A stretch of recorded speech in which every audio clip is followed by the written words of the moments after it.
오케이. 역시 원로.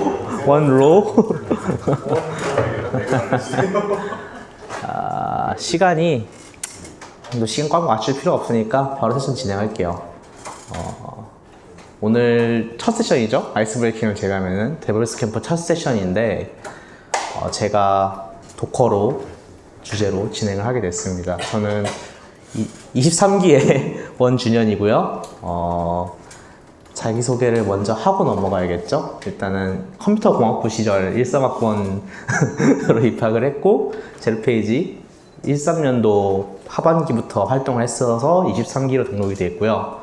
지금 이소프트에서 일하다가 복학해야 돼서 휴직 상태로 지금 있고 다음 주부터 애매한 위치로 좀 일을 하게 될 건데 그거는 여기서 할 얘기는 아니고 제가 이번에 데빌스 캠프에서 세션을 진행하는 건 3번째예요. 참여를 한 건 4번째인데 14년도에는 제가 참가자로만 이제 와서 듣기만 했고 15년도에 이제 이지성 박사님한테 유전 알고리즘 배워서 그때 세션 진행했었고 1년 쉬고 17년도에 이제 회사 이제 선배분들이랑 같이 와서 세션 진행했을 때는 도커를 통해서 텐서플로우를 어떻게 사용을 하는지를 주제로 진행을 했었고요. 그리고 그때는 이제 좀 새벽 세션이어서 고학번이랑 졸업생분이 많아서 좀 빡세게는 않고 많이 안다고 전제를 하고 진행을 했었는데 지금은 그렇게 할 수 있는 상태는 아닌 것 같아서 오늘은 도커가 뭔지만 가지고 진행을 할 겁니다. 그래서 오늘 세션의 목적은 도커가 무엇인지를 알고 도커를 어떻게 쓰는지 기본적인 것들을 좀 보고 이 시나리오에서 이제 도커가 가진 앞에서 설명한 특징들을 어떻게 확인할 수 있는지를 설명하는 시간을 가질 겁니다. 제가 어젯밤에 카톡에다가 단톡에다가 많이 힘들 거라는 말을 했는데요. 아마 3학년, 최소 3학년 정도 돼야지 스무스하게 이해할 수 있을 것 같아요. 그래서 너무 못 알아듣는다고, 이게 실화인가, 뭐, 그렇게 생각하지 마시고, 그냥 이런 게 있다는 정도만 알고 넘어가도 도움이 되는 거니까, 원래 데캠이 그런 거니까, 그런 부분은 뭐, 알아서 잘 봐주시기 바랍니다. 그래서 설치를 해야 돼요. 제가 PPT를 제로페이지 홈페이지에 올려놨어요. 근데 제가 데비안이라고 링크를 걸어놨는데 이거는 리눅스를 상정을 하고 만들어 놓은 거라서 그 홈페이지 들어가면은 맥 설치도 있어요. 맥 설치를 일단 설치를 걸어두고 발표를 진행을 하도록 합시다. 도커 맥에서 설치하려면은 도커 데스크탑 있어야 되는데 그거 회원 가입해야 돼요. 그러네. 싫어요? 네. 로그인 투 다운로드. 걔네가 막아놨어요. 만들지 못 하게. 만들어. C만 나옵니다. C는 괜찮지 않나? C 만들어야 돼? 이제 C만 하는 거 안 될 것 같아요. 아 진짜? C를 막았어? 이게 말도 안 되네. 쓰레기인데? 근데 뭐 그냥 듣기만 하셔도 되는데 어려울 거예요. 이 기회에 하나 만듭시다. 그 제로페이지.org 페이지가 따로 있어요. 거기에 보면은 세미나 게시판 거기 큰 데 있죠? 아래. 페이지 맨 아래 세미나 게시판 거기 맨 위에. 네. 네. 도움을 주실 수 있는 분들은 돌아다니면서 좀 도와주면 좋겠어요. 저는 마이크 선이 있어서 많이 움직이지 못하네요.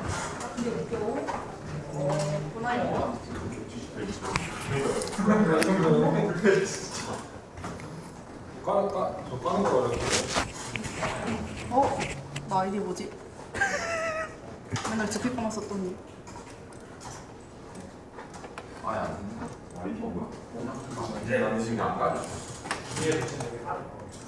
아니 왜 이렇게 없을게요? 어렵지 않아. 이거는 어렵지 않습니다. 윈도우 키보드라고.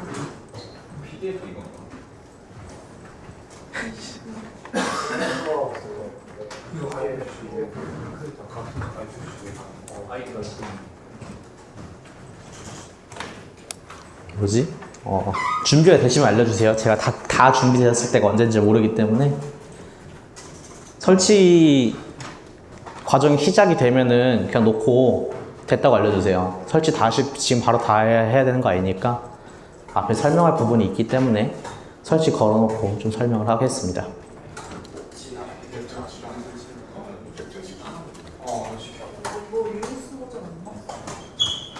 그거 링크는 아까도 죄다 말도 안 해? 링크는 아까도 말했지만 이거 리눅스 버전으로 돼 있어가지고 거기 홈페이지 보면은 옆에 맥 설치도 이 탭에 있어요.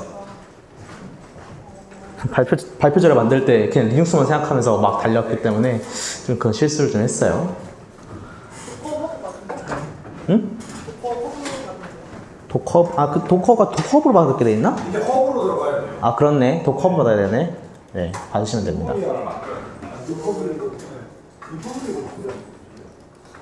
이거는 DPI 북한 설치 누구야? 북한 설치 누구야? 네 맞아요. 그거를 다운로드 받은 다음에 이거 이제 가입을 해서 다운로드 받으셔야 된다고 합니다. 이거 그 소셜 로그인 안 되나? 원래 되지 않았나? 구글이랑 뭐 그런 거 됐던 것 같은데, 구글 페이스북 됐던 것 같은데. 키면 될 거예요. 이게 여기서 막히네. 얘가 뚫리죠. 이게 반대야. 이게 여기 뭐 아이디 하나로 올려도 되지 않나? 안 누르면 홈스토어 수고 과정에 언젠가 그걸 쓸 거면 그거 좋아요. 그냥 진짜 좋아.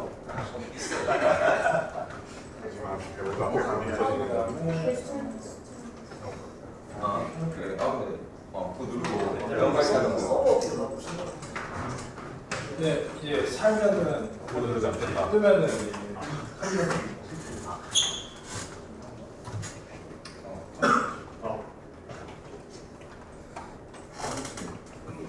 도커 명령어 치면 돼요. 행동 좋아해요? 다운. 그래서 사람들이 좋아하죠. 네, 그 누르세요.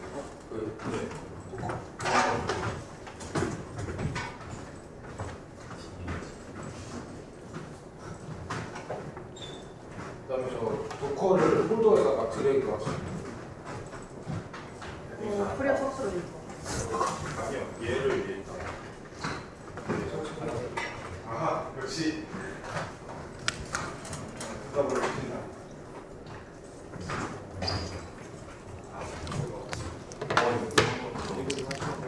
좀 오래 그거 아, 껐다가 가까이 가신 다음에 키셔야 돼요. 그런 거 같다. 가까이가 어디지? 이러고. 설치 다 됐어요? 하늘 주지.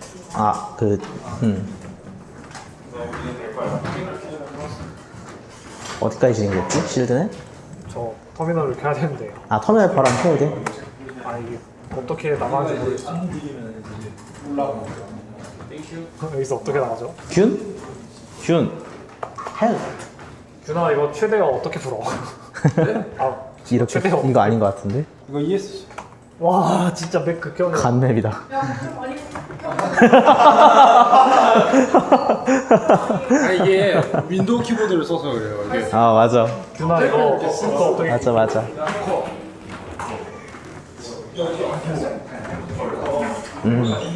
조금 일찍 시작하길 잘했다. 큰일 날 뻔했다.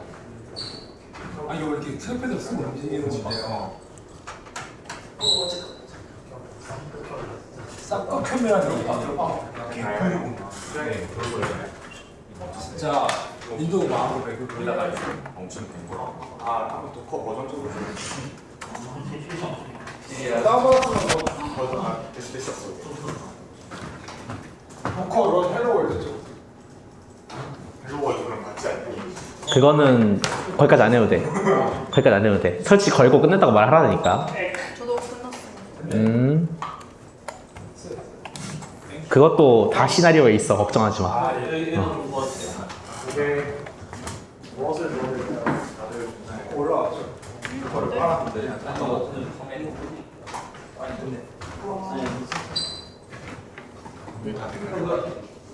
켜야지 더 명령어 되는 거예요. 네. 그 켜면은 콘솔 창이 뜨지? 아니에요. 안 떠? 콘솔 창은 떠야 되는데. 그 콘솔에서 키면 돼요. 아 오케이. 아 그 대본 돌리는 거를 클릭해서 해야 돼? 네. 아씨. 갓인가? Make is it 갓? 정민이 형이 그거 데스크탑도 있네요. 도커 데스크탑은 이제 약자들이 쓰는 거지. 나약한 자들이 쓰는 거지. 아니고 그 윈도우 같은 데서는 그게 더 편해. 도커 데스크탑이 더 편해. 윈도우는 콘솔 환경이 그렇게 편하지 않으니까. 아, 네. 그 내일 주소에서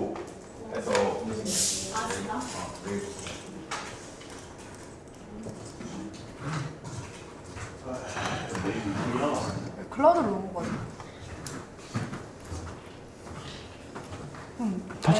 설치가 된 건가? 왜 이렇게 만들었을까?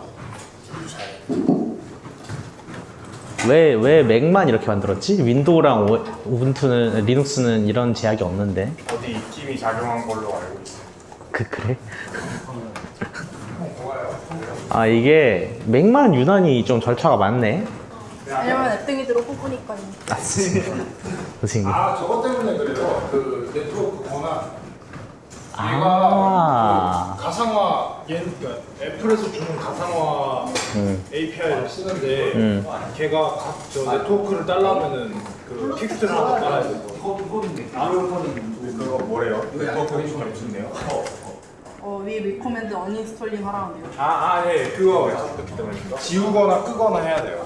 근데 걔가 같은 하이퍼바이저 써요. 사이버가 아니거든요. 하이퍼바이저 같은 걸 써? 그러니까 앱 얘네가 기본적으로 그 알파이 들어가서 윈도우랑 맥은 그래서 하이퍼바이저를 써야 되는데 그렇지, 써야지. 그 하나밖에 없어요. S3. 아 오케이 무슨 말인지 알겠어. 이러면 돼. 된 거야? 그러니까 사실 유닉스 계열이 아니면 도커의 장점이 많이 사라지는 편이긴 한데 저런 것 때문에 아쉽구만. 코멘드 시프트 안 먹지? 애초에 도커가 제 네임스페이스 쓰는 거 아니에요? 그래서 그렇죠. 얘는 BSD 기반이라서 BSD 위에다가 우리는 거랑 BSD가 아니야. 원래 그 마우 커널에다가 위에다가 BSD 네트워크 쓰는 거. 원래 스파라이트 이제 스팔라이트? 그 저거 커맨드에 여기는 윈도우 스페이스.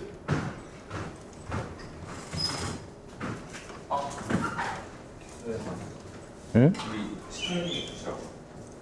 아 지금 아직 준비가 안 된 분들 손? 오케이 좀만 더 기다렸다 합시다. 저기도 설치 걸면 바로 끝날 것 같아. 오케이. 알로에 어디라든지 하잖아요. 제가 말해서 이게 너무만.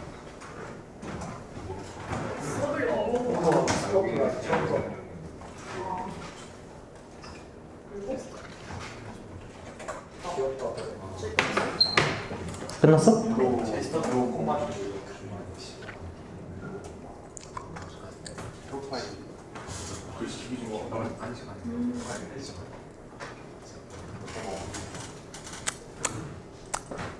거의 다 끝난 것 같아요. 오케이. 그런데 이상한데. 뭐 여유롭게 기다려요. 지금 여유를 충분히 누리세요.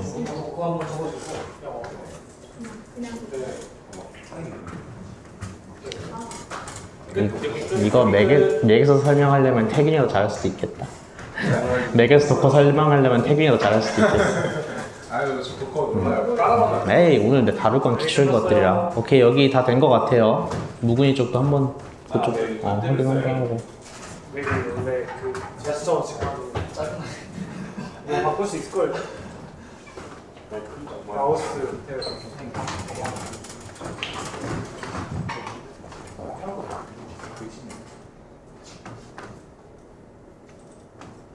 반영이 안 되는데.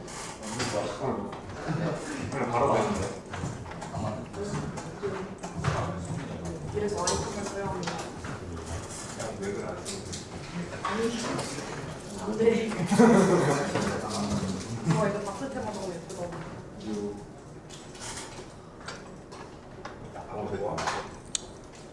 있습니다.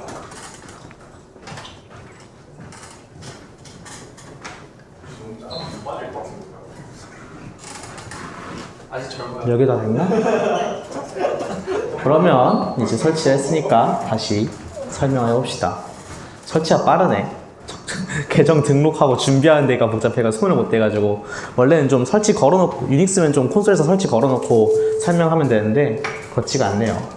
세상의 일이 마음대로 되진 않습니다. 아무튼 다시 시작합시다. 자, 도커가 뭔지부터 설명을 해야 되니까 공식 매뉴얼에서 첫 번째 줄을 따왔습니다. 도커는 개발자들과 시스템 관리자들이 어플리케이션을 컨테이너로 개발하고 배포하고 실행하는 플랫폼이다. 리눅스 컨테이너를 활용한 어플리케이션의 배포를 배포를 컨테이너라이제이션이라고 하고, 컨테이너 자체는 새로운 기술이 아니지만 이를 활용하여 배포를 간단하게 하려는 기술은 새로운 접근이다.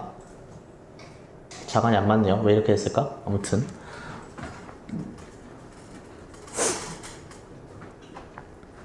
라고 했는데, 지금 제가 빨간 칠을 컨테이너라는 단어에 놨어요. 여기서 문장이 세 문장인데 한 문장에 한 번씩 컨테이너라고 말을 하고 있습니다. 그리고 내용적으로 봐도 도커는 컨테이너만 알면은 다 될 것 같아요. 그래서 일단은 컨테이너를 설명을 하겠습니다. 자, 리눅스 컨테이너라는 기술이 있어요.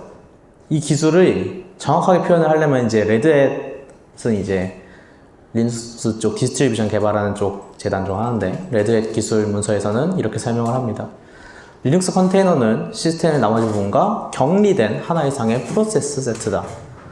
어플리케이션을 실행하는 컨테이너는 필수 라이브러리, 종속 요소, 파일을 사용하므로 뭐 줄줄줄 쓰고 있고, 사실 컨테이너의 이미지 컨텐츠는 RPM 패키지, 설정 파일 등으로 구성되어 있으므로 리눅스 배포 설치로 볼 수도 있다라고 되어 있어요. 자, 컨테이너를 설명하는 핵심 단어는 저 두 개입니다. 격리랑 프로세스. 여러분, 프로세스, 프로세스 단어의 뜻이 명확하지 않은 분 손 한번 들어보세요. 프로세스가 정확히 무슨 뜻이에요? 과정 맞아요. 과정 맞는데, 프로그램이랑 프로세스랑 한번 구분 설명해 보세요. 저요? 메모리에 올라가는 프로세스고 안 올라가 있는 프로그램. 맞아요. 실행 가능한 형태면 프로그램이고, 그걸 이제 실행을 하고 있을 때 프로세스라고 해요. 네, 앞에서 막 말하고 싶은 누르 막 쳐다보고 있었어. 아무튼 그랬고 프로세스라고. 그래서 실행되고 있는 프로세스를 격리시킨다는 말을 하고 있어요. 근데 이렇게 말하면은 뭐로부터 격리시키는지도 애매하고 뭐를 격리시키는지도 명확하지 않아요. 그래서 이거를 설명을 하겠습니다. 이 프로세스를 격리시킨다는 거는 이 프로세스가 어떻게 실행되는지 생각을 좀 해봐야 돼요. 우리가 프로그램을 이제 실행을 해서 프로세스로 만들 때 어떻게 생성이 되는지 생각을 해봐야 돼요. 어떤 걸 쓰고 있냐면은 OS, 이제 당연히 운영체제에서 이 프로그램을 메모리에 올려가지고 인스트럭션을 읽어가면서 막 메모리 상태 값을 변화를 하면서 띄워주고 뭔가를 하겠죠. 그렇게 하기 때문에 일단 OS에서 연산 능력이랑 메모리의 공간이랑 또는 뭐 어플리케이션이 필요한다면 네트워킹까지 다 해줘야 돼요. 제공을 해줘야 되고, 그런 것들을 통틀어서 그냥 리소스라고 표현을 하겠습니다. 그리고 우리가 어떤 파일을 접근을 하거나 당연히 파일들을 읽어와야 되기 때문에 그거를 기반으로 하는 파일 시스템이 있을 거예요. 그거는 뭐 여러분들 익숙한 컨셉일 거고, 그리고 윈도우스에서는 그렇게 익숙하지 않을 거지만 맥이나 리눅스 유저들은 익숙한 권한이라는 개념이 있어요. 이 권한이라는 개념은 이제 그 작업을 하고 있는 유저가 어떤 파일을 읽을 수 있는지, 수정을 할 수 있는지, 실행할 수 있는지, 이런 것들을 이제 정해놓는 룰이 있는데, 이런 것들을 접근 권한이라고 하고요. 그리고 또 프로그램을 실행을 할 때 우리가 뭐 C로 작업을 하든 자바라 작업을 하든 이제 인풋 아니면은 또 뭐 있지? 인풋가 자꾸 딱 머릿속에 박혀서 딱 생각이 나는 게 없네. 아무튼 뭔가를 더 불러와서 그걸 사용을 해서 프로그래밍을 하게 되는데 그런 것들을 의존성이라고 하죠. 이것이 있어야 실행을 할 수 있다. 의존성이라고 하는데 이런 의존성 있는 라이브러리들, 뭐 DLL도 있을 수 있고 여러 가지 있을 수 있는데 이런 것들도 필요합니다. 이런 것들이 다 있어야 프로세스로 프로그램을 실행을 할 수가 있어요. 근데 이거를 격리를 시켜서 프로세스를 만든다는 거는 어떤 의미를 가지냐면은 이 OS에서 주는 리소스도 마음대로 조정을 할 수 있고 여기까지만 써라라고 말할 수도 있고 이것만 써라라고 말할 수도 있고 네트워크를 쓰지 말아라 혹은 이렇게 써라라고 형태를 정할 수도 있고 파일 시스템 관점에서 보면은 이 프로세스가 내 컴퓨터에 있는 파일들을 건들지 않고 실행됐으면 좋겠다 이런 식으로 파일 접근하는 걸 막을 수도 있어요. 아니면 아예 다른 형태의 파일 시스템을 쓸 수도 있고 또 의존성 관점에서 보면은 프로세스를 실행을 해야 되는데 막 이 라이브러리가 없어 이것도 설치해야 돼 이 라이브러리도 없네 이것도 설치해야 돼 이런 경우가 되게 많을 거예요. 여러분들 뭐 게임을 자주 하시는지 모르겠지만 게임 설치하다 보면은 실행을 했는데 게임 실행은 안 되고 막 뭐 C++ 디스트리뷰션을 설치하고 막 그런 경우들 봤을 거예요. 그런 것들이 다 의존성 때문에 그런 건데 이거를 없앨 수 있어요. 없애서 실행을 할 때 미리 그것을 그 프로세스 실행할 때 설정을 해두고 유저는 그냥 그걸 바로 실행만 하면 되는 형태로 만들 수 있습니다. 그러면은 반대로 그걸 실행하는데 필요한 라이브러리들을 우리 PC에 깔 필요는 없는 거예요. 그렇게 해서 원래 실행을 하는 그걸 PC에 그냥 호스트라고 그냥 일반적으로 말을 하는데 호스트의 용량이나 이제 OS 덩치를 더 키울 필요 없이 실행할 수 있습니다. 그래서 프로세스를 격리를 해야 한다고 말을 하는 거고 이거를 우린 이미 한번 해봤을 거예요. 그 OS 수업 들으신 분? OS 수업 들을 때 우분투 쓰셨죠? OS 수업 들을 때. 근데 우분투 PC 없으셨을 수도 있는데 그래서 그거 어떻게 하러 가셨어요, 교수님이? VM이에요. 다 VM이었었어요? 그 우분투를 깔았어야지. 네, VM웨어를 쓰면 돼요. VM웨어도 똑같은 거 할 수 있어요. VM웨어는 가상머신의 일종이에요. 왜 일종이라고 말을 하냐면은 가상머신이 한 종류만 있는 게 아니거든요. 여러분 2학년 때 자바 배우죠? 지금도 2학년인가요? 지금 아니야? 2학년 때 자바 배워요. 자바 배우는데 자바 처음 수업 들을 때 교수님이 자바의 장점 설명하시면서 환경에 디펜던트하지 않다는 말을 해요. 환경에 구애받지 않는다는 말을 하는데 무슨 의미냐면 자바도 실행을 할 때 그 자바를 설치하는 가상머신이 있어요. 자바 실행 가상머신을 설치를 하는데 그거를 설치를 하면은 이제 자바를 실행할 때마다 가상머신을 먼저 띄우고 그 위에서 자바 프로그램이 돌아가요. 그걸 자바 버추얼 머신이라고 하는데 이거는 실행을 할 때마다 돌아가는 프로세스 단위의 가상머신이고 이제 지금 말하고 싶은 거는 파일 시스템도 격리할 수 있고 리소스도 격리할 수 있고 권한도 격리할 수 있는 운영체제나 시스템 단위의 VM웨어를 말을 하고 있는 거예요. 버추얼 머신을 말을 해야지. VM웨어는 그냥 프로그램 하나니까. 아무튼 이 컨셉은 간단해요. 우리가 OS를 가지고 어떤 운영체제에서 작업을 하고 있는데 그 위에서 운영체제를 하나 더 실행을 하는 거예요. 맥이었으면은 맥 위에서 윈도우를 실행을 하고 윈도우였으면 윈도우 위에서 우분투를 실행을 하고 이런 식으로 다른 OS를 실행을 하는 거고 에뮬레이터라고 많이 해요. 에뮬레이션이라고 많이 해요.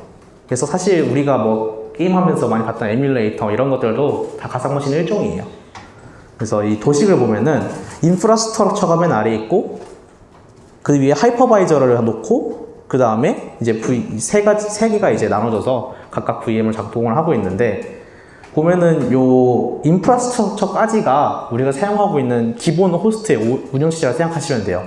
이 위에 하이퍼바이저는 우리가 설치를 추가적으로 해서 이제 VM을 실행을 하기 위해서 환경을 맞춰주는 프로그램이고 그 위에 이제 각각의 VM들이 돌아가고 있는 거라 생각하면 됩니다.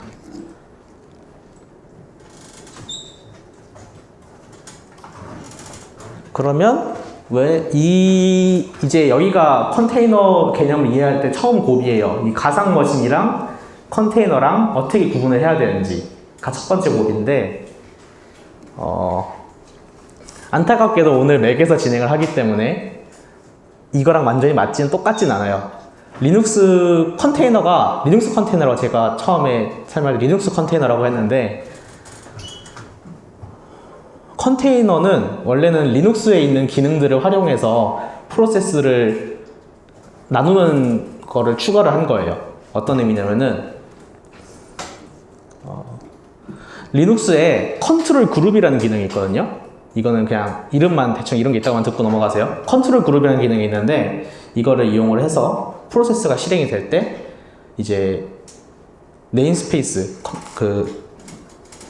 스코프를 나누는 작업을 할 수 있습니다. 이걸 이용해서 프로세스를 리눅스에 있는 기본 기능만 가지고 격리를 시킨 건데, 이렇게 하면은 그냥 원래 OS에서 일반 프로그램 실행을 하는 거랑 똑같은 방식으로 프로세스를 실행을 할 수가 있는 거예요. 그래서 아까 앞 페이지에서 하이퍼바이저 레벨이 있었는데, 지금 여기 보면은 하이퍼바이저가 없고 그냥 호스트 OS 위에 바로 도커가 올라가 있어요. 이 도커가 리눅스에서는 크게 별 일을 안 해요. 근데 지금 맥이기 때문에 맥이랑 윈도우스에서는 안타깝게도 하이퍼바이저 같은 기능을 좀 해줘야 돼요. 근데 아무튼 원래는 이런 하이퍼바이저 단에서 소모되는 그 복잡도가 없다는 게 컨테이너에서 주로 자랑을 하는 장점이고, 이제 당연히 그렇지. 아까 이거 설명을 했고, 그래서 컨테이너를 리눅스에서 원래 실행했을 때는 지금 이 사이에 OS도 없고 그냥 바로 어플리케이션이 따로 사용할 파일 시스템에 분리된 기반만 있고, 그리고 바로 OS에서 인스트럭션이랑 리소스를 받아서 작업을 할 수 있는 형태입니다. 이게 이제 VM이랑 컨테이너를 비교를 하는 이제 대비되는 큰 차이점이고, 아까 이제 조금 앞으로 가서 컨테이너 이미지라는 단어를 한번 썼어요. 컨테이너 이미지라는 단어를 한번 썼는데, 이 이미지가 뭔지도 한번 설명을 할게요. 이미지는 컴퓨터 사이언스에서 이미지라고 말을 하면은 물론 우리도 비전 쪽을 다루기 때문에 JPEG, PNG 이런 말 다 쓰는데, 그런 이미지 말고 CS에서 말하는 이미징이라고 하면은 그게 무엇이든 간에 그 대상을 직렬화, 이제 보통 시리얼라이즈라고 하는데 웃는다 막 직렬화를 해서 저장을 하고, 그거를 다시 가져와서 원래 형태에 복원할 수 있는 거를 통째적으로 이미징이라고 해요. 왜 자꾸 어색하게 웃니? 뭐 마음에 안 드는 거 있니? 지적해줘도 돼. 없어. 너무 하게 막 여기 지금 막 튀어나가죠, 주제가. 아무튼 이미징을 이렇게 정의를 하고요. 이제 보통 이 PPT에 나와 있는 대로 이미지를 활용하는 예시로 이런 것도 있어요. OS를 우리가 설치를 할 때, OS 라이브 USB 만들어 본 사람 있죠? 여기 좀 있을 것 같은데. 라이브 USB 한 번씩 만들어 봤죠? 라이브 USB 만들 때 ISO 이미지 다운받아서 막 루프스나 그런 툴도 써가지고 굽잖아요, USB. 그런 이미지가 이제 OS의 기초 상태를 시리얼라이즈 해서 저장을 해 놓은 거고요. 우리가 이제 컴퓨터 사용을 하다가 절전모드에 들어갔을 때도 그 OS에 실행됐던 프로세스들이랑 OS에 실행되는 상태를 전부 다 이제 직렬을 해서 덤핑을 해 놓습니다. 덤핑 해놨다가 나중에 이제 다시 메모리 다 올리는 작업을 하는 거고, 그거 외에도 이제 데이터베이스나 그런 이제 종료되면 안 되는 이제 풀 톨러런트한 그런 프로세스들은 백업을 할 때 이제 메모리에 있던 것들을 다 하드디스크나 그런 쪽 내리는 작업을 합니다. 이런 걸 다 이미징이라고 해요. 근데 그러면은 이제 컨테이너에서 이미지가 어떤 의미를 가지는지는 조금 애매해져요. 이거일 수도 있고, 컨테이너는 프로세스니까 이거일 수도 있어요. 결론부터 말하면은 이게 맞아요. 이 프로세스가 실행되기 위해서 아까 전에 계속 격리 얘기를 하고 있는데, 이것들 이건 아니고 파일 시스템을 따로 설정할 수 있다고 했죠. 의존성도 따로 정의할 수 있다고 했죠. 이런 실행되기 위한 기본 환경들을 상태로 정의를 해서 이미지로 만들어서 이 이미지를 다시 메모리에 올렸을 때 항상 우리가 원하는 알맞은 환경에서 프로세스가 실행될 수 있도록 하는 게 컨테이너에서 말하는 이미지입니다. 그래서 이 이미지를 이제 도커에서 굉장히 많이 활용을 하니까 뒤에서 잠깐 보도록 하고요. 그래서 뭔가 후루룩딱 컨테이너가 끝났어요. 컨테이너는 여기까지예요. 이것만 알아도 상관없어요. 이해 안 되셨으면은 지금 질문하시는 게 좋고요. 아니면 나중에 가서 PPT 다시 보시면 되고요. 컨테이너 여기까지 왔을 때 이상한 거 있었다 혹은 잘 모르겠다 한 번만 더 설명해달라는 거 있으면 지금 말해주세요. 전혀 모르겠다? 네. 그런 컨테이너가 원래 OS가 각 VMware 같은 경우에는 OS를 따로 하나 실행을 해가지고 가상적으로 프로그램을 프로세스에 올리는 거잖아요. 네. 근데 그런 컨테이너 같은 경우에는 그러면 VMware 같은 경우에서 그 프로세스가 실행이 될 때 하이퍼바이저랑 OS랑 둘이 하는 역할을 도커가 그냥 둘이 하는 역할을 대신해서 하는 건가요? 아, 원래는 그 하이퍼바이저가 필요가 없어요.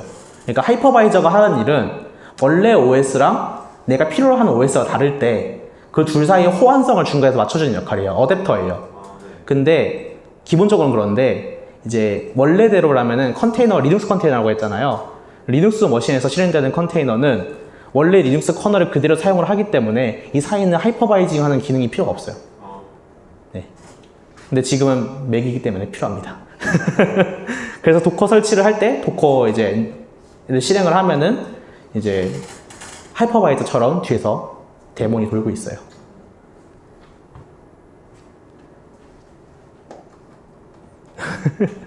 이제 4분의 1 맞는데. 자, 이제 컨테이너는 뭐 여기까지 설명을 하도록 하고, 이제 도커로 올 거예요. 첫 장은 아니고, 여기로 오면은 이 컨테이너를 사용을 해서 어플리케이션을 개발하고, 배포하고, 실행하는 플랫폼이라고 했어요. 플랫폼이다. 여기 써놨잖아. 왜 갔지? 플랫폼이라고 했어요. 플랫폼은 뭔가요? 플랫폼은 다 써놨네. 말할 게 없어. 플랫폼은 뭐 그게 또 뭐가 됐든 간에 정의만 보면은 그게 뭐가 됐든 간에 무언가를 실행할 수 있는 기반이 되면은 그걸 플랫폼이라고 해요. 이제 뭐 프레임워크라는 단어도 있고 라이브러리라는 기능도 있는데 그런 거는 이제 실행이 될 때 가져와서 쓰는 거고 실행될 때 그 기반이 되는 것들이 플랫폼이라고 하는 거예요. 다른 개념이에요. 그거는 나중에 한번 공부를 해보세요. 플랫폼은 다른 단어고 이제 우리가 주로 많이 보는 플랫폼은 이제 여기 써놓은 대로 OS도 있고 웹브라우저도 있고 그냥 하드웨어도 있어요. OS는 이제 OS가 무엇에 대한 플랫폼이 되는지는 우리가 방금 실행한 도커나 그런 모든 프로그램들을 실행하는 기반이 되니까 그런 모든 프로세스들에 대한 플랫폼이 되는 거고 웹브라우저 같은 경우는 우리가 뭐 무엇을 사용하든 간에 웹 네트워크를 사용해서 이제 인터넷을 사용해서 웹 서비스를 사용을 하고 있다면은 그 서비스를 실행을 하기 위한 웹 어플리케이션을 실행을 하기 위한 플랫폼이 되고 있는 거고 이제 뭐 하드웨어는 우리가 처음 컴퓨터 켰을 때 뜨는 이제 하드웨어를 통제하기 위한 바이오스 아니면 뭐 그 디바이스 드라이버 장치들을 사용을 하기 위한 컨트롤 머신이 되는 드라이버 혹은 우리가 지금 사용하고 있는 맥 같은 OS가 전부 다 이제 하드웨어 위에서 돌아가기 때문에 이 경우에는 이제 OS가 다시 하드웨어에서 돌아가는 어플리케이션이 되는 거고 하드웨어가 그거에 대한 플랫폼이 되는 거예요.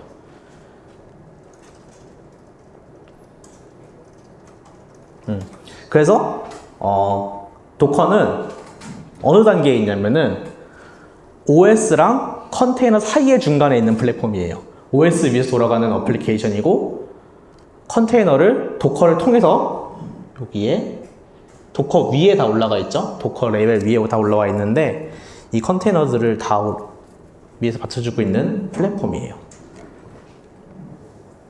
그러면은 이 도커를 통해서 컨테이너들 실행을 할 수 있다는 얘기고 어떻게 실행을 하는지는 이제부터 설명을 하면서 다 할 겁니다. 도커는 콘솔창 기준 설명할 거예요. 저는 항상 콘솔창에 작업을 했기 때문에 그 GUI에서 어떻게 쓰는지는 어차피 GUI가 다 알려주기 때문에 제가 할 필요도 없고 콘솔 창에서 설명할 거예요. 이제 여러분들 콘솔 창을 켜고 슬슬 실습을 하면서 들어오도록 합시다. 자, 다음 페이지를 봤는데 시나리오가 망했어요. 다음 페이지를 봤는데 일단 도커 명령어를 콘솔에서 사용할 때는 명령어 포맷은 도커를 앞에 붙이고 어떤 작업을 할지를 말한 다음에 그거에 대해서 어떤 옵션을 사용을 할지를 말을 하고 그리고 나서 뭐 어떤 이미지를 사용을 할지 혹은 어떤 컨테이너에 대해서 작업을 할지를 파라미터 넣습니다. 이 형태가 가장 기본적인 전체적으로 틀이고요. 근데 사용할 수 있는 명령들은 여기 줄줄줄 있는데 이거 오늘 다 다루진 않을 거예요. 줄줄줄 있는데 쭉 좀 보면은 실행을 처음 컨테이너를 만들기 위한 run이라는 명령어가 있고요. 이 컨테이너가 실행하다가 멈췄을 때 다시 실행을 할 수 있는 start라는 명령어가 있고 컨테이너를 실행하던 걸 잠깐 멈출 수가 있는 stop이라는 명령어도 있어요. 이거 두 개를 합치면은 restart라는 명령어가 또 따로 있습니다. stop하고 start 바로 하는 명령어예요.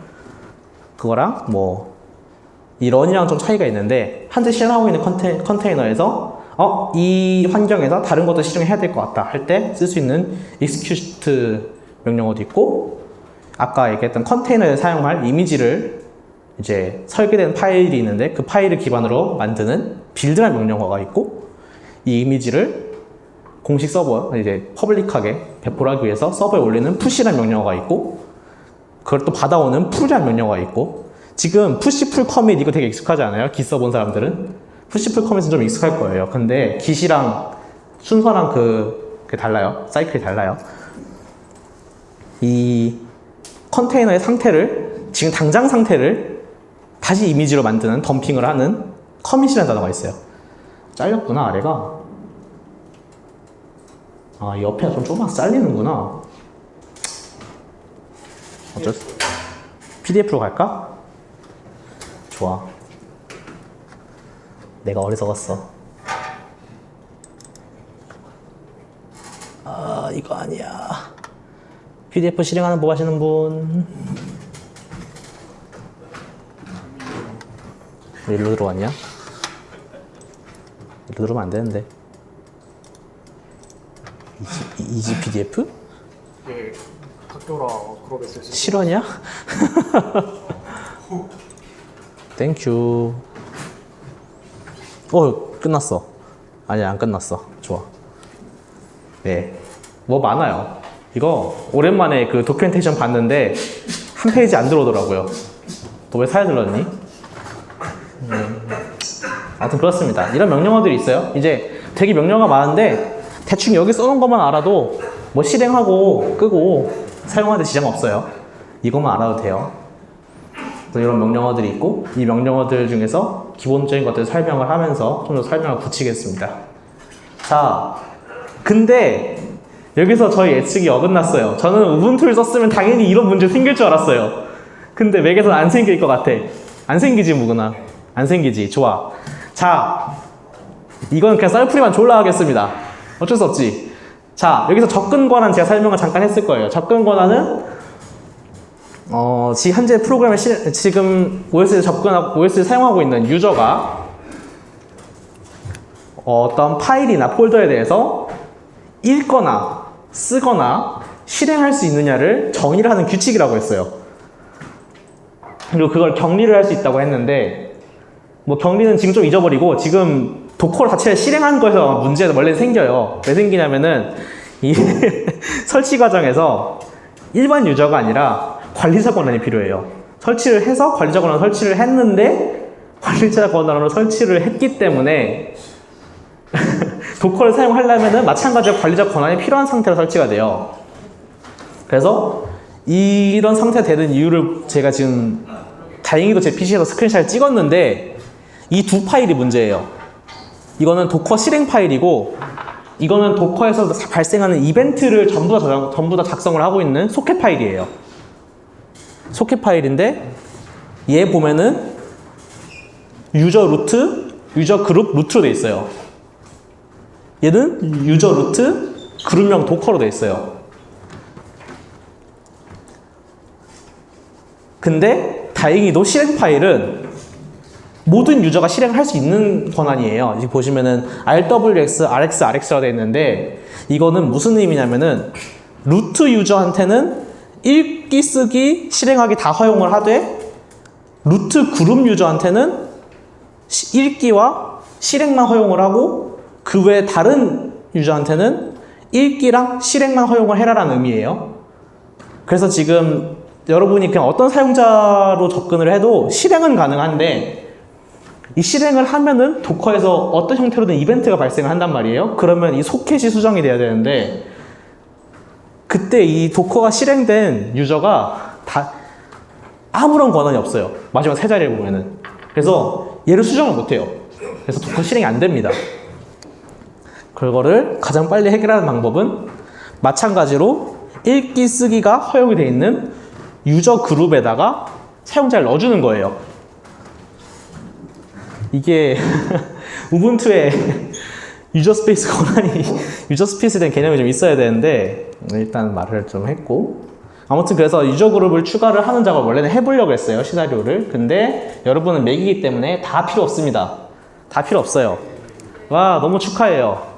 하지만 썰풀이를 할 겁니다. 자 이거를 설치를 할 때 제가 수도라는 걸 썼어요. 수도 하시는 수도가 아니라 수두라고 읽어야 될 것 같긴 한데 아무튼 슈도입니다. 슈도라는 명령어가 있습니다. 아마 맥에도 있을 거예요. 지금은 필요 없을 것 같은데 맥에도 있는데 수도는 유닉스 기반의 OS면 다 있는 명령어예요. 원래 뜻은 맨 처음에는 슈퍼 유저로 실행을 해라였는데 이제 기능을 더 붙이면서 다른 유저로 실행을 해라로 바뀌었어요. 그래서 지금은 substitute user 2라고 해석하는 게 정확하고요. 내가 아니라 다른 유저인 것처럼 이 프로그램을 실행해 주세요라는 의미예요. 물론 아무런 파라미터가 없으면 그냥 루트로 들어갑니다. 기본으로 루트예요. 여전히 슈퍼 유저를 디폴트로 하고 있고 이 수도를 실행을 하는 것 외에도 다른 유저로 실행을 하는 방법이 있는데 제가 위에 써놓은 비수도라는 게 있어요. 비수도라는 게 있는데 유닉스 계열의 지금 혹시 그 맥에서 etc 폴더에 sudoS라는 파일이 있는지 한번 확인해 볼래요? etc 폴더를 어떻게 하는지 몰라요. 제가 맥에서 해봅시다. 어떻게 보는지 좀 알려주세요. etc의 sudoS 혹시 열 수 있나요? 그 파일? 볼 수 있나요? sudoS sudo 붙이면 볼 수 있을 거예요 아마. 뭐 맥도별 다를 거 없구만. 역시 다 똑같은 유닉스 계열 놈들이라. sudoS 파일 있을 거예요. 여기는 특정 포맷 여기 적혀있는 내용은 특정 포맷으로 어떤 유저가 다른 유저의 권한으로 실행을 할 때 이거를 미리 약속을 해놓고 허용을 한다라고 정의를 해놓는 파일이에요. 예를 들어서 이 수도 그룹 안에 있는 유저들이 수도 명령을 통해서 무언가를 실행했을 때 항상 그 작업을 허용한다 이런 것들이 다 정의가 되어 있어요. 파일 안에.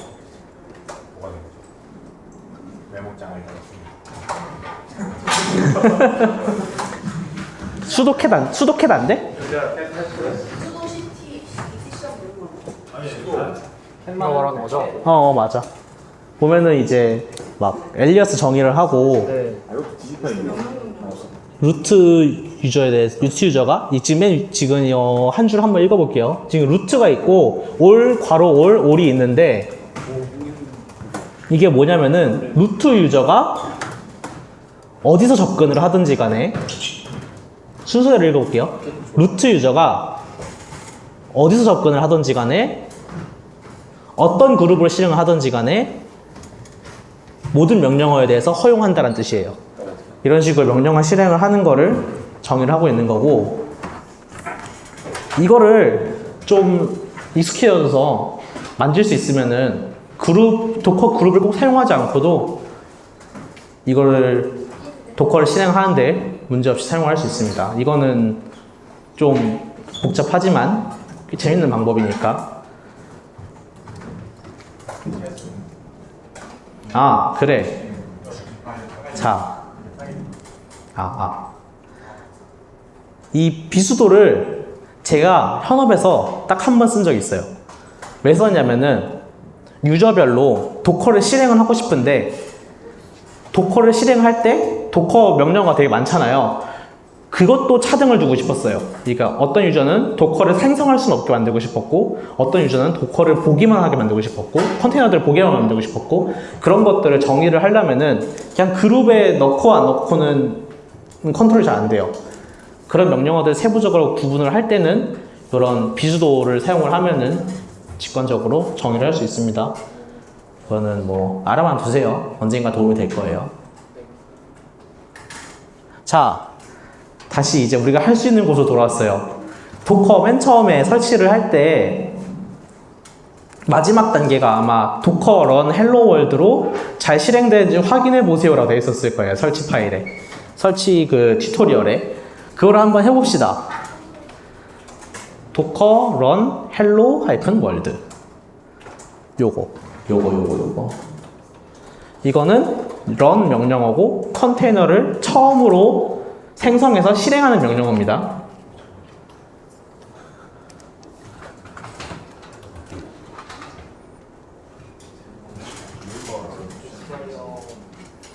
됐어요?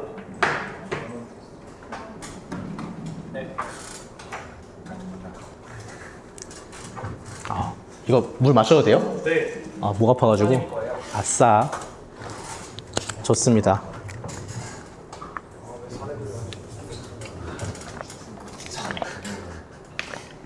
너무 급하게 물을 마셨니? 콜라 먹다가 숨 쉬어서 다들 실행해서 결과값 보셨나요? 저랑 같은 형태가 떴는지 모르겠어요. 제가 한번 봐야겠어요. 여기 한번 볼게요. 처음 설치하신 분 거 실행된 거 봐야겠어요. 아, 맞네요. 지금 좀만 위로 올려볼래요? 여기 보면은 이미 헬로 월드 이미지를 로컬에서 찾지 못했기 때문에 이 라이브러리 헬로 월드에서 이미지를 풀링하다 되어 있습니다.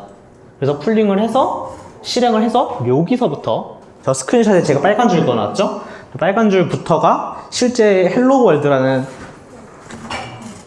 이미지를 가지고 컨테이너를 실행한 결과가 나온 거고요. 이미지는 이제 어딘가에서 퍼블릭한 서버에서 헬로 월드는 받아온 거라고 할 수 있겠습니다.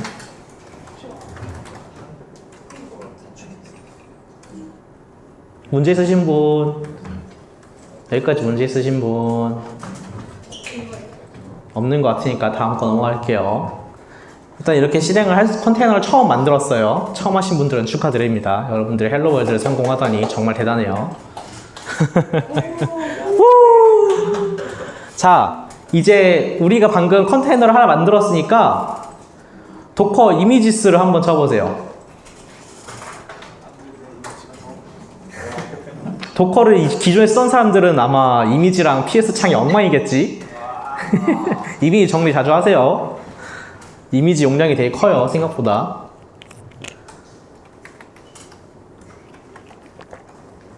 실행해보세요. 그냥 하면 돼요. 지금 처음 실행했으면은 한 줄 나올 거예요. 보면은 위쪽에 이제 어떤 것들을 표시를 하는지 컬럼들이 있고, 이거 좀 사이즈 키워볼래요? 창? 한 줄 되게. 그렇지. 이렇게 하면은 이제 딱 보이죠? 어떤 게 어떤 값을 말하고 있는지. 어이쿠. 보면은 헬로 월드라는 것에 레포지토리라고 되어 있을 거예요. 우리가 이제 Git 사용할 때 일반적으로 생각하는 프로젝트 네임이랑 같은 개념을 생각하시면 되고, 태그는 레이티스트라 되어 있어요. 이거는 도커에서 디폴트로 최근 거에 붙여주는 네임이고요.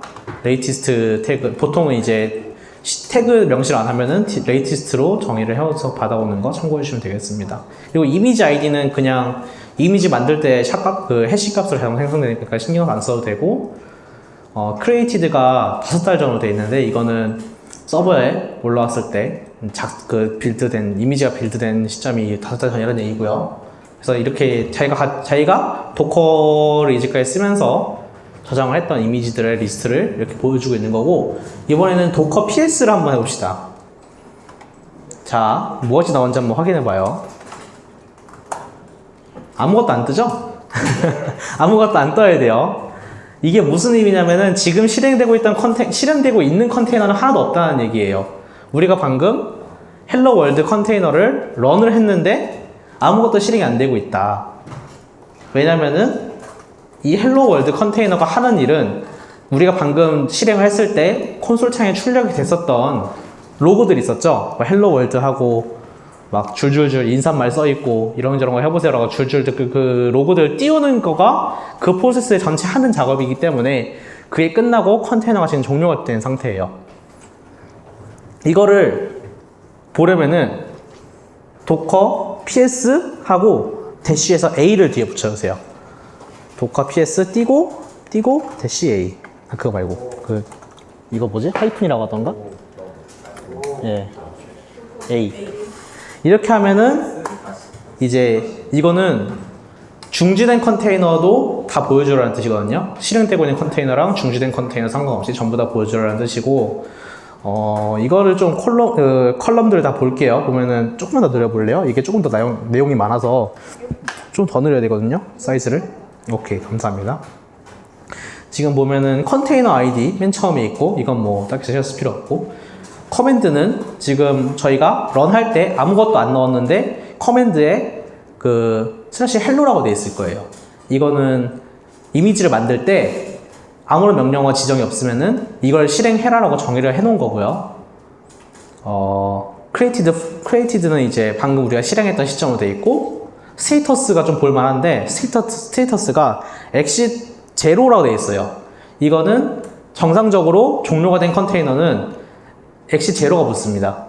이게 에러 코드예요. 나중에 예를 들어서 PC가 잘못돼서 다운됐을 때 컨테이너가 이제 OS 폴트로 인해서 다운되면은 이 에러 코드가 255로 뜨고 여러 가지 에러 코드가 있어요. 이거는 이제 서버 혹시 선생님 PS에 하나 있대요. 뭐 PC 죽은 적 있나요? 뭐 그럴 수 있어요. 255도 있고 막 200도 있고 많은데 그 에러 코드는 나중에 이제 이게 어떤 걸 의미하는지는 차차 알아보시면 될 것 같습니다.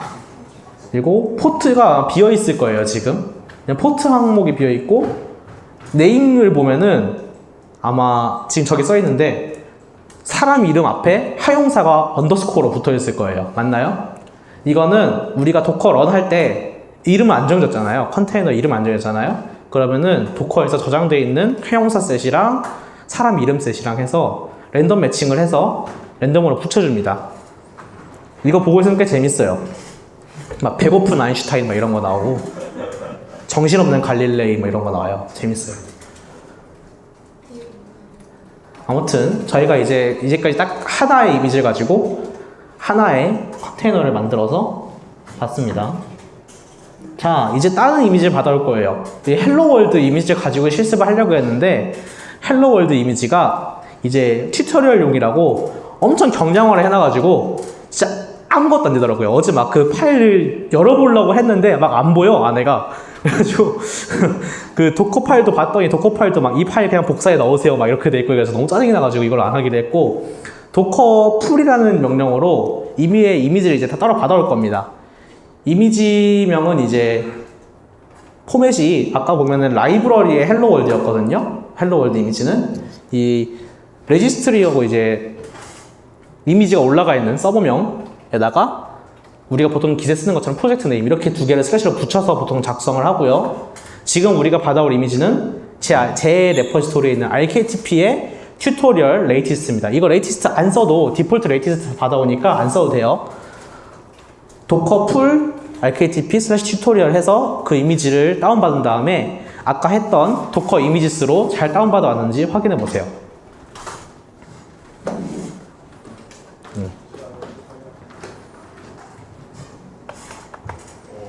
도커 풀 RKTP 슬래시 튜토리얼. 네, 그냥 이렇게 하시면 돼요. 뒤에 안 붙여도 돼요. 레이티스트로 받아올 거예요. 이렇게 하면은 아까보다는 조금 뭔가 많이 받아올 거예요. 자, 원래는 오늘 설명을 할지 말지 고민을 했는데 지금 화면에 보였으니까 좀 얘기를 할게요. 지금 도커 이미지 풀했을 때 콘솔 창에 파일을 하나가 아니라 아마 6개를 다운받게 돼 있을 거예요. 이게 6개를 다운받는데 우리가 이미지를 받을 때 왜 6개가 필요하냐면은 6개가 제가 이 이미지를 만들 때 실행했던 작업의 단계수입니다. 도커는 어떤 아까 컨테이너의 상태 저장한다고 했잖아요. 이 상태를 변경이 있을 때마다 마치 깃에서 커밋 단위로 저장하는 것처럼 그 이미지 띄우는 것처럼 그 컨테이너에서 실행해야 될 환경의 상태가 변할 때마다 커맨드 단위로 레이어를 따로 만들어요. 이거를 레이어라고 하는데 그래서 제가 이 컨테이너를 실행하는 환경을 만들기 위해서 한 작업이 6단계인 거예요. 이렇게 해서 이 이미지를 만들어서 받아온 거고 그래서 여담인데 그 나중에 이제 컨테이너 만들어서 그거 그대로 덤프 떠서 이미지 만들 때 조심하셔야 돼요. 그 수정됐던 내용들이 원래대로 다시 리버트를 해도 더하고 빼는 작업이 전부 다 저장이 되기 때문에 그리고 그 레이어를 전부 다 받아봐야 되기 때문에 이게 용량이 2배로 계속 늘어나요. 이거는 이제 변동사항 단위로 저장된다는 것만 좀 생각을 해두면 되고 이건 뭐 나중에 실무하실 때 조심하셔야 되는 내용입니다. 자, 아무튼 그래서 이미지를 받아왔어요. 이제 이거를 가지고 또 컨테이너를 만들어 봅시다. 이번에는 뭐가 많죠? 도커런에 디태치에 D 옵션 주고 이름을 이제부터는 테스트라고 계속 붙일 거예요. 네임에 테스트 옵션을 주고 네임 테스트로 주고 그리고 이거는 포트 포워딩이에요. 포트 포워딩이라는 거는 이 포트에서 받아온 거를 다른 포트로 보내주도록 설정하는 걸 말하는데 이걸 일단 뒤에서 설명할 거니까 일단 이대로 쓰세요. 하고 이미지 그대로 주고 이번에도 명령은 없습니다. 명령은 따로 지정 안 할 거예요. 레이티스트 안 써도 돼요. 자, 이거를 좀 빨리 해보실 수 있으면은 이 옵션들을 하나씩 빼면서 좀 확인해보면 좋아요. 네임은 뭐 넣나 안 넣나 뻔하니까 안 넣으면 뭐 할지 뻔하니까 D 옵션이랑 P 옵션을 안 넣고 한 번씩 실행해보는 것도 아마 좀 괜찮을 것 같습니다.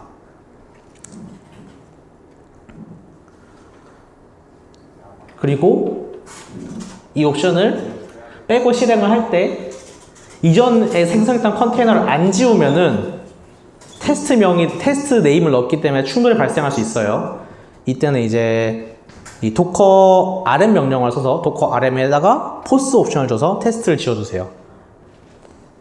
PPT에 있으니까 좀 보시면서 해보면 되겠습니다. 저도 여기 진행하는 거 좀 볼게요.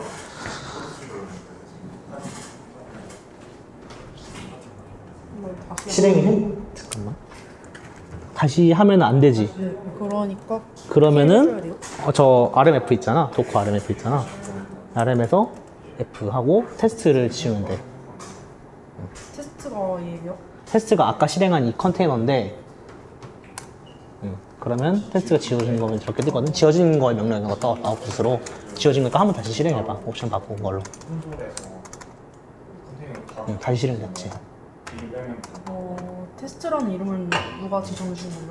우리가 이렇게 해서 아까 네임으로 테스트를 줬어. 옵션으로. 이게 네임 준 네임 옵션을 준 거야. 어때요?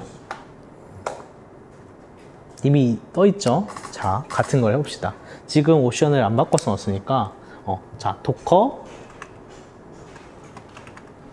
rm 지금 이미 실행되고 있는 컨테이너니까 강제 종료를 해야 돼서 하이픈 F를 넣어야 돼요. F 테스트를 하면은 이제 아까 생성했던 테스트가 컨테이너가 지워집니다. 다시 해보세요. 이번에는 D를 빼봐요. D를 빼봐요.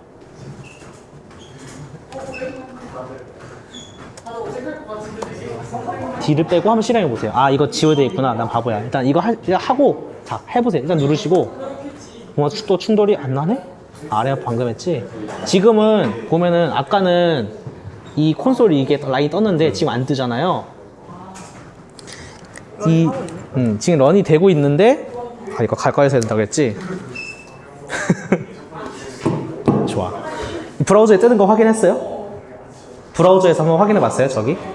이거를 컨트롤 누르고 눌러봐. 아니면 거기 아니야, 거기 아니야. 거기 아니야, 거기 아니야. 거기가 아니야. 이걸로 하면 안 되고, 요걸로 한번 해봐요. 이거 열고. 자. 제가 말을 하다 말았어요. 지금 맨 아래줄에 있는 거 해야 돼요. 그 컨테이너 올렸을 때요. 뭐가 뜨는지도 확인을 해야 돼요. 제가 여기서 실행을 하게 만든 맵이 있어요. 웹브라우저에서 뭐 크롬이든 사파이든 뭔 좋습니다. 로컬호스트에 8888번 포트에 뭐가 떠 있는지 한번 확인을 해보세요. 만약에 P옵션을 넣은 상태면은 그게 뜰 거고, P옵션을 안 넣었으면은 안 뜹니다. 안 떠야 돼요. 뜨면 말해주세요. 제가 수정을 해야 돼요.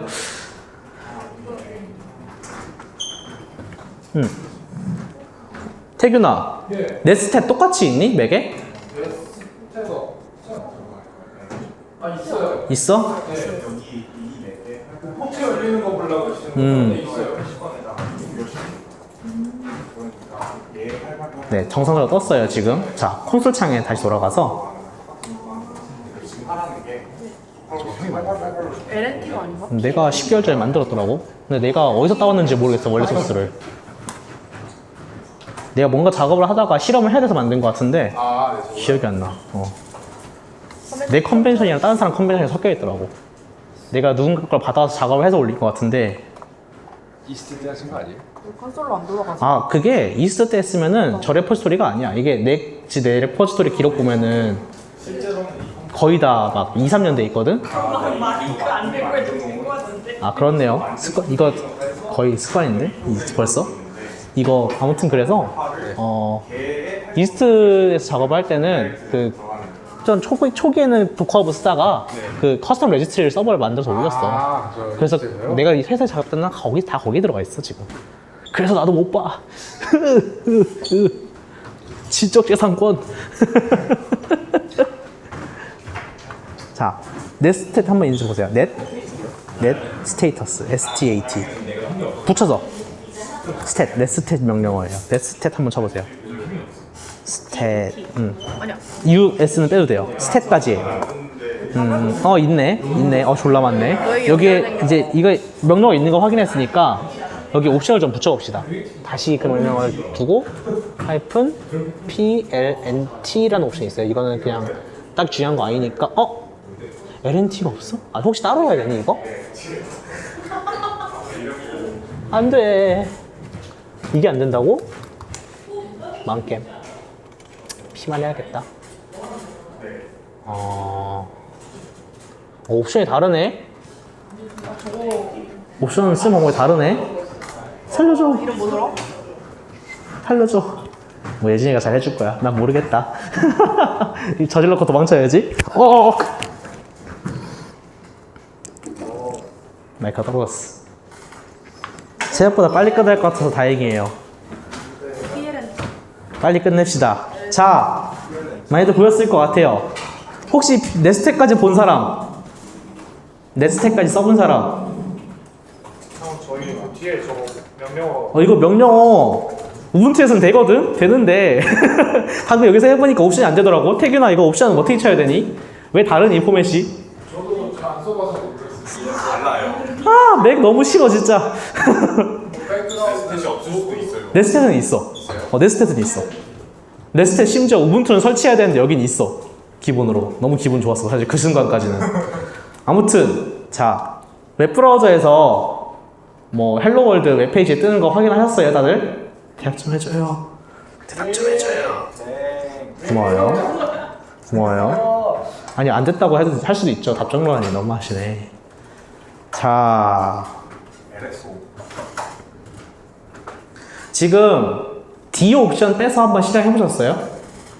D 옵션 빼서 실행해 보신 분? 저기서만 한 것 같은데?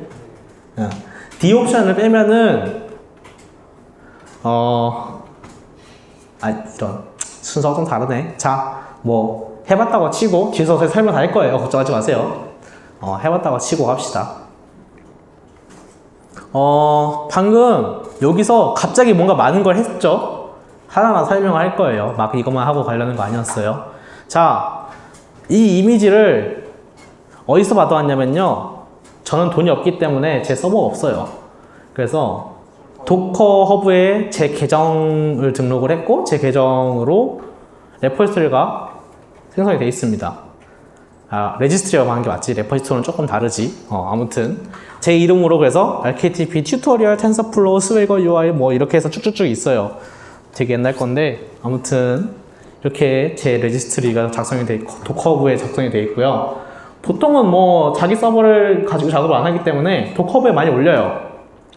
아니면은 공식 레포지토리이기도 하고 그래서 뭐 회사들도 이제 여기 자기들 레지스트리를 파서 그 계정에다가 자기들 작업했던 것도 올리고 그래요. 뭐 엔비디아가 엔비디아 도커를 올리고 뭐 그런 것, 엔진엑스가 엔진엑스 올리고 아파치가 뭐 이것저것 올리고 그러는데 뭐 그런 거는 대부분 여기 올라있다고 보시면 되고 그게 마음에 안 들면은 이제 자기들이 이제 이 레지스트리를 도커허브의 저장소를 사용하지 않고 자기들 서버에다가 따로 구축을 할 수도 있어요.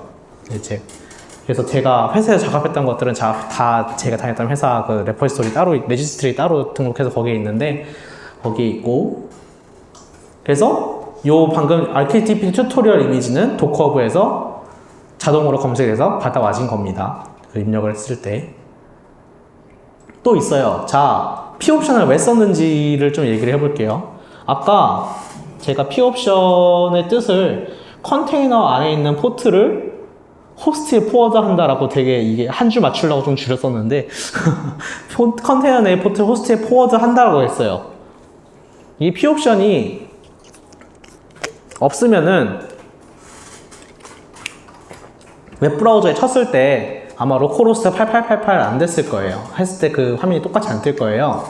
왜 그러냐면은 이 맵에 띄우는 어플리케이션이 컨테이너 안쪽에 80 포트를 쓰도록 되어 있어요. 지금 이 화면 보면은 0000.8888.80이라 되어 있거든요.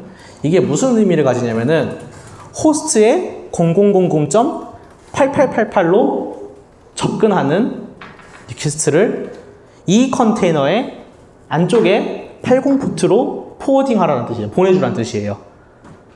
이렇게 하면은 이렇게 하지 않으면은 이 80 포트를 찾을 방법이 없어요. 리퀘스트를 보냈을 때. 그래서 이 P옵션을 써야지 이 컨테이너 안에서 떠있는 서비스에 접근할 수가 있어요. 사실 아주 못하는 건 아니에요. 왜냐면은 이제 호스트 머신에선 접근할 수가 있어요. 이거는 뒤에서 설명할게요. 네트워크 설명할 때 설명할 거고. 자, IF 콘피그가 맥에도 IF 콘피그인가요? 네. 이거를 치면은 한번 쳐보세요. 치면은 도커를 설치하고 나서 뭔가 생겼을 거예요. IF 콘피그 붙여서 오늘 맨 위에 또 다르잖아. 너무한걸? 맨 아래로 내려보세요. 브릿지가 생겼네? 네, 브릿지가 생기네. 또 달라요. 정말 브릿지가 생기네요. 이거는 제가 추측하기로는 도커 맥 버전이 맥에서 지원하고 있는 네트워크 드라이버를 그대로 쓰고 있기 때문에 그렇게 좀 다른 것 같은데 뭐 아무튼 뭔가 생겼습니다. 이렇게 뭐가 생겼어요. 와, 신난다. 이게 뭐냐면요. 뭐라 설명해야 되지? 써놓고 보니까 막막하네. 그 도커가 이제 컨테이너 격리를 해야 된다고 했잖아요. 컨테이너 격리를 하는 리소스 중에 메모리, 연산장치 뭐 그런 것도 있었지만 네트워크도 있었어요. 이 지금 생성된 거는 호스트 안에 이 도커 네트워크를 따로 격리를 하기 위한 서브 네트워크를 만들었다는 의미예요. 이게 생긴 거고, 이 도커 네트워크 인스펙트 네트워크라는 명령어가 있는데 네트워크 안에 또 하위 명령어가 있어서 네트워크 인스펙트하고 브릿지라는 이름을 한번 찾아보세요. 네. 아니면 뭐 네트워크 인스펙트 LS도 한번 해보세요.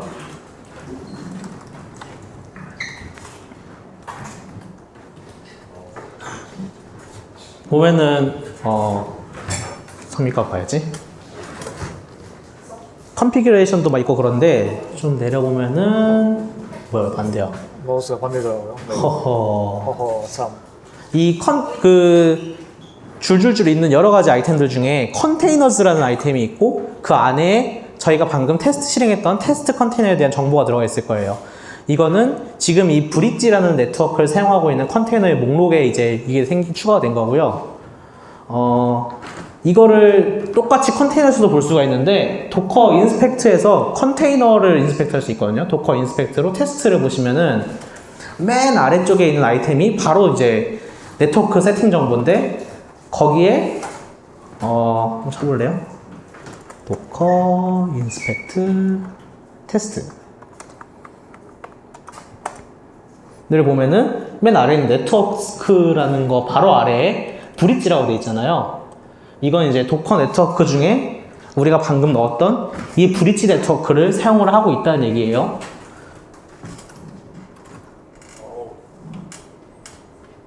자, 뭐 포트 얘기는 여기까지 하고 목 되게 아프네. 네트워크 얘기가 계속 이어지잖아. 바로 나오는구나. 어제 새벽에 만들어서 순서가 기억이 안 나요.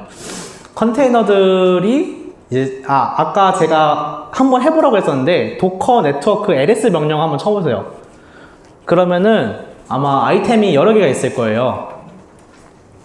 이제 제가 봤던 거는 디폴트가 브릿지, 호스트, 논 3개 있을 거예요. 네. 지금 이 네트워크 드라이버들의 리스트라고 이건 이제 도커는 사용할 때 네트워크 드라이버를 정의를 한다고 얘기를 하는데 지금 네트워크 드라이버가 3개가 정의가 되는 거고요.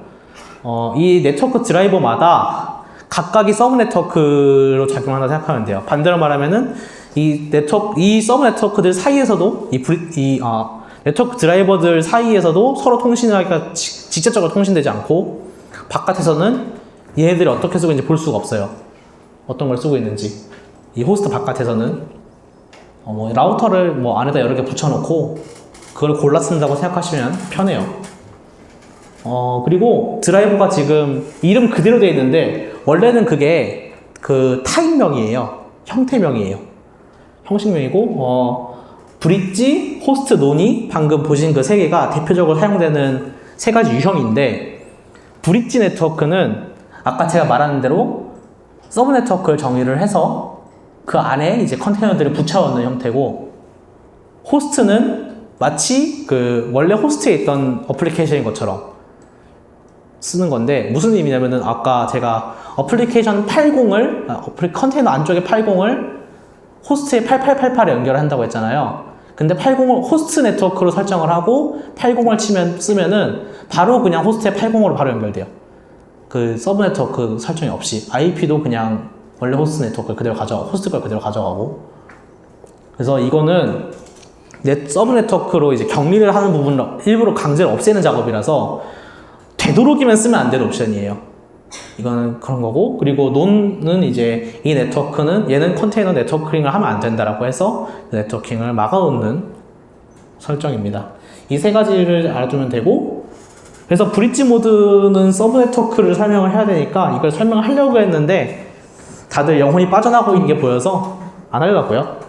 서브 네트워크는 네트워크 4학년 때 네트워크 설계 수업을 들으세요. 아주 중요한 수업이니까 들어보세요. 이것만 알아두시면 돼요. 호스트 안에 서브 네트워크를 가상으로 정의를 했잖아요. 그러면은 이 호스트 안에 있는 컨테이너들이 각각 자기 IP를 또 따로 받거든요. 이거를 호스트에서 밖에 알려주지 않으면은 알 수가 없어요. 그래서 이 컨테이너들 밖에서는 접근할 수 없다는 것 정도로만 기억을 해주면 될 것 같아요. 뭐 네트워킹은 여기까지 하고 자 방금 D 옵션을 줬어요. 근데 D 옵션을 빼고 실행을 해보셨는지 모르겠는데 D가 이제 흔히 말하는 백그라운드 작업이에요. 이 콘솔 창에 막 우리가 명령을 쳐서 실행을 했는데 방금 전에는 그냥 뭐 컨테이너 ID 뚝 뜨고 다시 콘솔 창으로 돌아왔을 거예요. 근데 이 D 옵션을 빼면은 그렇지 않고 컨테이너 실행할 때 뜨는 로그들 줄줄 뜨고 콘솔 창으로 안 돌아와요. 그냥 그대로 커서가 막 깜빡하고 기다리고 있습니다. 왜 그러냐면은 기본적으로 처음 실행을 할 때 D 옵션을 백그라운드로 보내거나 다른 어떤 I/O 관련된 옵션을 주지 않으면은 스탠다드 I/O에 처음에 바인딩이 돼 있긴 해요. 정확히는 I는 I는 안 바인딩이 안 돼 있는데 아무튼 I/O에 바인딩이 돼 있어요. 그래서 우리가 어떤 작업을 할 수가 없고 그 콘솔 창을 사용을 하려고 뭐 컨트롤 C 같은 키보드 인터럽트를 하면은 컨테이너에 이제 컨테이너 실행했던 프로세스가 꺼지기 때문에 유지를 할 수가 없습니다. 근데 방금 우리가 런을 했던 이미지가 웹 서버잖아요. 사실상 그 화면을 띄워주는 헬로 월드 화면을 띄워주는 웹 서버이기 때문에 우리가 콘솔 화면을 쓰고 있든 안 쓰고 있든 간에 계속 떠 있어야 돼요. 그래서 백그라운드로 보내는 D 옵션을 썼던 거예요. 그래서 이 D 옵션으로 백그라운드를 보냈을 때 도커에서 작업되고 있는 상황을 볼 수 있는 방법은 이제 보통 이 두 개를 써요. 그냥 로그를 보고 싶으면은 그냥 도커 로그스를 하면 돼요. 이 로그스 명령어는 스탠다드 아웃풋 나왔던 거, 스탠다드 에러 아웃풋, 뭐 노티피케이션 아웃풋 다 그냥 줄줄줄 그냥 출력을 해주는 거고 시간 순서대로. 도커 어태치는 이제 아까 D로 띄워놨던 I/O를 다시 붙여주는 명령어예요. 그리고 방금 제가 I/O에 바인딩 됐다고 했는데 이거는 엄밀히 말하면 그냥 시작됐을 때 먹혀버린 거고 실제로 정확하게 이 컨테이너랑 이제 콘솔 창 쓰듯이 I/O를 활용을 해서 작업을 해야 되는 상황이면은 이제 이거는 그냥 정해진 형태인데 거의 정해진 것처럼 쓰는데 -I 옵션이랑 T 옵션을 같이 써야 돼요. I랑 T 옵션을 같이 써야 되고 런을 할 때 같이 옵션을 주면 됩니다. 이 I는 우리가 이 스탠다드 인풋을 이 콘솔 말이 슬슬 꼬이네요. 이 스탠다드 인풋을 컨테이너에 대해서 사용할 수 있다고 정의를 해주는 명령어고요.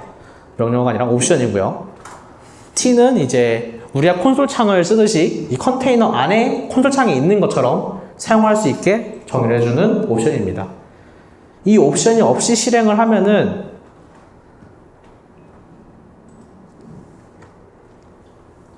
나중에 해보세요. 이거는 봐야 알아요. 제가 뭐라 말을 못하겠네요. 스크린샷을 찍어놓을 걸 그랬어요.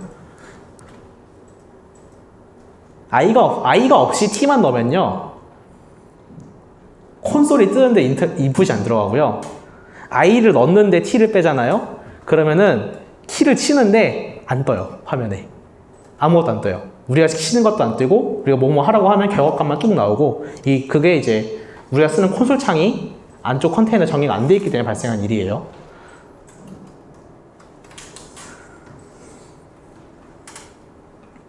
네. 와, 2시간 안 쉬고 하니까 힘들다. 몇 분 남았지? 50분이요. 넉넉한데? 쉴까요? 넉넉하다.